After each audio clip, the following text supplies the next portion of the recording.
There are a few bands who are able to work through changes and come out with smiles and friendships intact like Killswitch Engage. From their breakthrough in 2004 all the way to 2019, Killswitch has seen it all. The band's 8th full album, Atonement, is over 2 years in the making, described as deeply personal, and aims to get fans excited.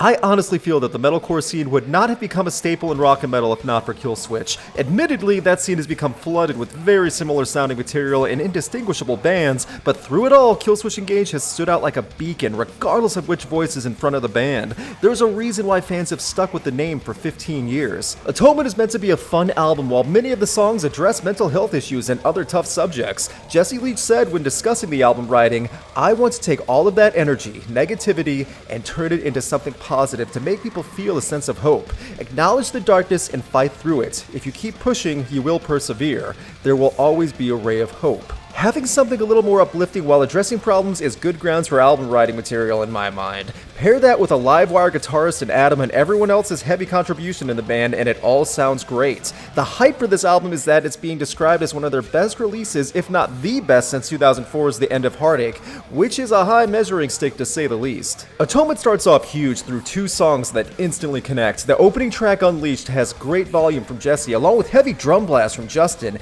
It's the second track, The Signal Fire, that is the standout, featuring former Killswitch singer Howard Jones, and it celebrates the family identity with his band Light the Torch as the track was made to unite them.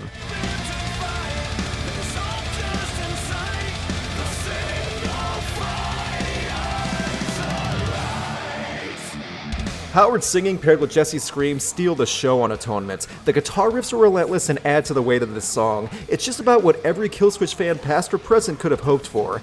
These should be big concert staples, and if Killswitch and Light the Torch play at a festival together, then the signal flare should be mandatory live. Oddly enough, I like these 2 tracks more than the highlighted single I Am Broken Too, which is also the shortest track on the album. That song is lyrically strong and sells the theme well, but the opening tracks really light a fire in a different way. To put it more clearly, if you weren't sold on the first single, there is much more to dive into on Atonement. Some of the other highlights on the album include The Crownless King, which is crushing and has a thrash vibe thanks in part to an appearance by Chuck Billy, while Jesse goes unhinged. Another great track, As Sure as the Sun Will Rise, has a great rhythm and build in volume as it goes on with harsh verses to clean choruses. Through it all though, it's Jesse's writing and delivery that shines. This very much feels like it's his album to shine, and he excelled through Atonement.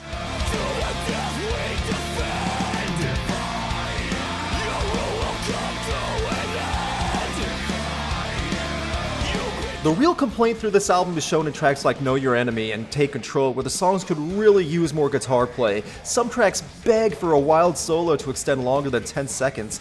Also, some tracks do stand out better in the lyric writing as well, where the previously mentioned Know Your Enemy and Take Control feel much weaker than I Can't Be the Only One, and Bite the Hand That Feeds, which ends the album with a bang.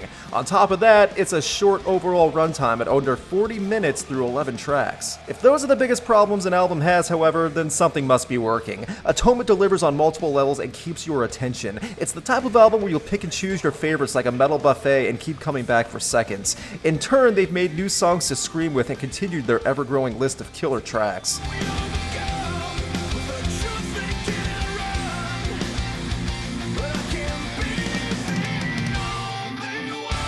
This album was a long time in the making, but Killswitch Engage didn't stop and they delivered something solid. It's consistently heavy, and I can't stress enough that Jesse Leach killed it here and really has all the shining moments throughout this album.